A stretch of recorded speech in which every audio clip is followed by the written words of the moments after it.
जयति जय जय मां सरस्वती, जयति वीणाधारिणी, जयति पद्मासन माता, जयति शुभ वरदायिनी।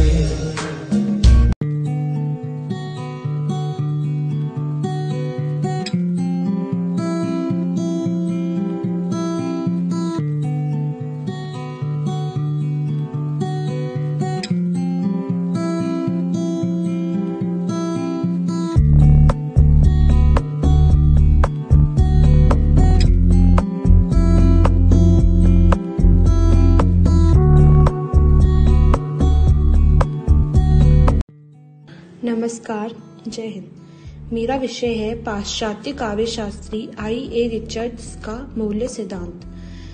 I.A. रिचर्ड्स। पाश्चात्य समीक्षकों में I.A. रिचर्ड्स का नाम बड़े आदर से लिया जाता है। यह 20वीं सदी के मूल्यवादी समीक्षक हैं। इनका पूरा नाम आइवर आर्मस्ट्रांग रिचर्ड्स है। इनका जन्म 1893 ईस्वी इंग्लैंड के चेशायर शहर में हुआ था। I.A. रिचर्ड्स अर्थशास्त्र एवं मनोविज्ञानी के विद्यार्थी थे। रिचर्ड्स ने हार्वर्ड विश्वविद्यालय में अंग्रेजी के प्रोफेसर के रूप में अनेक वर्षों तक कार्य किया। वहीं से इन्होंने डी.लिट की उपाधि प्राप्त की। रिचर्ड्स ने लगभग 1 दर्जन ग्रंथ लिखे, जिसमें सर्वाधिक महत्वपूर्ण प्रिंसिपल ऑफ लिटरेरी क्रिटिसिज्म है। I.A. रिचर्ड्स मनोविज्ञानी के क्षेत्र से साहित्य के क्षेत्र में आए थे, इसीलिए उनके काव्य सिद्धांत मनोवैज्ञानिक आधार पर स्थित है। ये आचार्य रामचंद्र शुक्ल के प्रिय आलोचक हैं। रिचर्ड्स की आलोचना का केंद्र बिंदु है कला को जीवन के लिए उपयोगी सिद्ध करना। रिचर्ड्स के प्रमुख सिद्धांत। रिचर्ड्स के प्रमुख 3 सिद्धांत होते हैं। पहला मूल्य सिद्धांत, दूसरा काव्य भाषा सिद्धांत, तीसरा संप्रेषण सिद्धांत, जिसमें से आज हम पढ़ने जा रहे हैं मूल्य सिद्धांत के बारे में। मूल्य सिद्धांत को कला का मूल्यवादी सिद्धांत या उपयोगितावादी सिद्धांत भी कहा जाता है। रिचर्ड्स ये एक मूल्यवादी समीक्षक हैं। रामचंद्र शुक्ल रिचर्ड्स के सिद्धांतों के समर्थक और प्रशंसक रहे हैं। ये दोनों ही मूल्यवादी समीक्षक हैं। रिचर्ड्स ने ब्रैडले के कला के लिए है सिद्धांत का खंडन करते हुए कला व नीति का परस्पर संबंध स्वीकार किया है। रिचर्ड्स कहते हैं, एक श्रेष्ठ कला वह है जो मानव सुख की अभिवृद्धि में संलग्न हो, पीड़ितों के उद्धार या हमारी पारस्परिक सहानुभूति के विस्तार से जुड़ी हुई हो, अर्थात हमारे नूतन और पुरातन सत्य का आख्यान करे, जिससे इस भूमि पर हमारी स्थिति और अधिक सुदृढ़ हो, तो वह महान कला होगी। रिचर्ड्स का इस बारे में यह विचार है कि सृजन के क्षणों में कलाकार सर्वोत्तम स्थिति में होता है। काव्य की उपयोगिता भी यही है कि पाठक भी उस मानसिक स्थिति के निकट पहुंचे हैं। रिचर्ड्स ने इसे काव्य का ही मूल्यांकन रूप माना है और आचार्य रामचंद्र शुक्ल ने इसे हृदय की रसादशा का नाम भी दिया है। रिचर्ड्स के पूर्व पीटर ऑस्कर वाइल्ड ने भी कला को कला के लिए माना है तथा प्रोफेसर बार्डले ने भी कला को कला के लिए माना है और यह स्वीकार किया है कि सौंदर्य ही आनंद काव्य कला का चरम मूल्य और प्रयोजन है। सौंदर्य पर दृष्टि टिकी होने के कारण इन विचारकों ने नैतिक मूल्यों को गौण माना और कवियों के लिए या कलाकार के लिए सिद्धांत का प्रचार किया। उक्त सिद्धांतों में रिचर्ड्स ने इन सिद्धांतों का खंडन करते हुए कला और काव्य का जीवन मूलक में घनिष्ठ संबंध है यह माना और इसे स्वीकार किया। उन्होंने माना है कि सत्य कला की मूलभूत शर्तें पूरी करने के उपरांत कला को मानव सुख की अभिवृद्धि में निरत होना चाहिए तथा पीड़ितों का उद्धार करना चाहिए। अर्थात सरल व स्पष्ट शब्दों में यह कहा जा सकता है कि रिचर्ड ये कहना चाह रहे हैं, जिस वस्तु से हमारी अधिक से अधिक इच्छाओं की पूर्ति होती है, दृष्टि होती है, वह सर्वाधिक मूल्यवान है। तथा उन्हीं का मत है।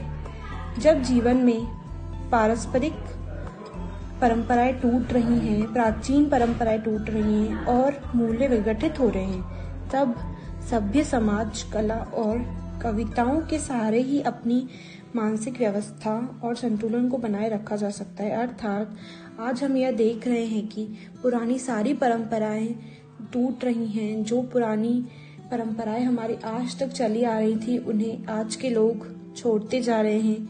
तो सिर्फ कविता ही एकमात्र ऐसा साधन है जिनके सहारे हम यह संतुलन बनाए रख सकते हैं और पुरानी परंपराओं को जागृत रख सकते हैं।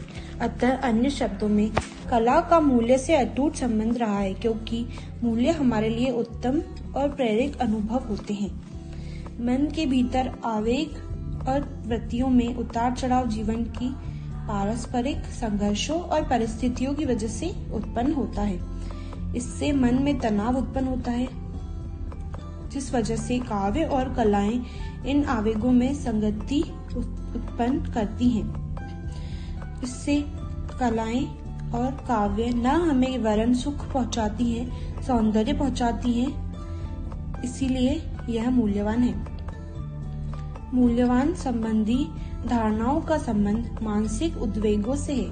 इसके दो रूप होते हैं। जो हमारे मानसिक उद्वेग होते हैं, इनके दो रूप होते हैं, एक तो प्रवृत्ति मूलक और दूसरा निर्वृत्ति मूलक। तो प्रवृत्ति मूलक जो है, उनके अंतर्गत आता है भूख, तृष्णा, वासना इत्यादि, और निवृत्ति मूलक के अंतर्गत आते हैं घृणा, निर्वेद, वितरणा आदि। तो प्रवृत्ति मूलक उद्वेगों की संतुष्टि करे वही मूल्यवान होते हैं, क्योंकि वह उस मन से विविध मांगों की संतुष्टि करता है। वे आवेग अत्यधिक महत्वपूर्ण हैं, जो दूसरे को शक्ति बिना पहुंचाए अपना विकास करते हैं। फिर भी मन की उत्तम स्थिति वही होती है जिसमें मानसिक क्रियाओं का सर्वाधिक संगति रहती है तथा आवेगों का संघर्ष और विघटन कम होता है। कविता और कला के बीच संतुलन स्थापित करती हैं हमारी अनुभूतियां और हमारे संवेद। इस प्रकार मानव के बीच संवेदनात्मक एकत्व स्थापित होता है। भारतीय दृष्टिकोण से इसे अनुभव का साधारीकरण भी हम कह सकते हैं। रिचर्ड्स इस प्रकार का संतुलन और समन्वय का गुण मानते हैं, यही उनका मूल्य है। वैयक्तिक तथा सामाजिक रूप से जीवन का मूल्य मांगों की संगति पूर्ण व्यवस्था पर निर्भर करता है। साहित्य का मूल्य इसमें है कि वह हमारे उद्वेगों में संगति और संतुलन स्थापित करे, और कविता आकांक्षाओं की तुष्टि करती है, अतः वह मूल्यवान है। वह कविता और भी मूल्यवान होती है जो ऐसी श्रेष्ठ आकांक्षाओं की तुष्टि करे जिससे कम से कम त्रुटियां शुद्ध होती हों। इस प्रकार कविता भौतिक वस्तुओं से कहीं अधिक मूल्यवान है। काव्यात्मक अनुभूति और सामान्य अनुभूति में अंतर नहीं है। इनके अनुसार कलात्मक अनुभूति किसी भी रूप में अलौकिक नहीं होती है। काव्य और कलाएं मानव के अन्य व्यापारों से समृद्ध हैं, उनमें भिन्न और पृथक नहीं। किसी भी मानव क्रिया का मूल्य इस बात से निर्धारित होता है कि वह किस सीमा तक मानव मनोवेगों में संतुलन और व्यवस्था उत्पन्न करने में सक्षम होता है। इस दृष्टि से कविता और कला सर्जना सर्वाधिक मूल्यवान क्रिया है, क्योंकि उनके मूल्य सिद्धांतों को सिंथेसिस या सामंजस्य या संतुलन का सिद्धांत भी कहा जा सकता है। इस पूरी व्याख्यान का निष्कर्ष यह है कि वे वस्तुएं जो मानव उद्वेगों की पूर्ति करें, अर्थात मानव मूल्यों की पूर्ति करें या मानव इच्छाओं की तुष्टि करें, वे मूल्यवान होती हैं, अर्थात मूल्य सिद्धांत के अंतर्गत आती हैं। रिचर्ड्स का आलोचना केंद्र बिंदु है कला को जीवन के लिए उपयोगी। आभार। मैं हमारी प्रोफेसर ललिता त्रिपाठी मैम को धन्यवाद देना चाहूंगी। उनके मार्गदर्शन एवं सहयोग द्वारा ही मैं अपना आंतरिक मूल्यांकन कार्य पूर्ण कर पाई हूँ। उन्होंने अपना अमूल्य समय निकालकर मुझे मार्गदर्शन दिया तथा मेरी सहायता की। मैं तहे दिल से आपकी आभारी हूँ। आप हमारे लिए प्रकाश की किरण हैं। आपकी सहायता के लिए मेरे शब्द या मेरी भावनाएं वे धन्यवाद को व्यक्त नहीं कर सकती। मैं आपको कोटि कोटि नमन करती हूँ।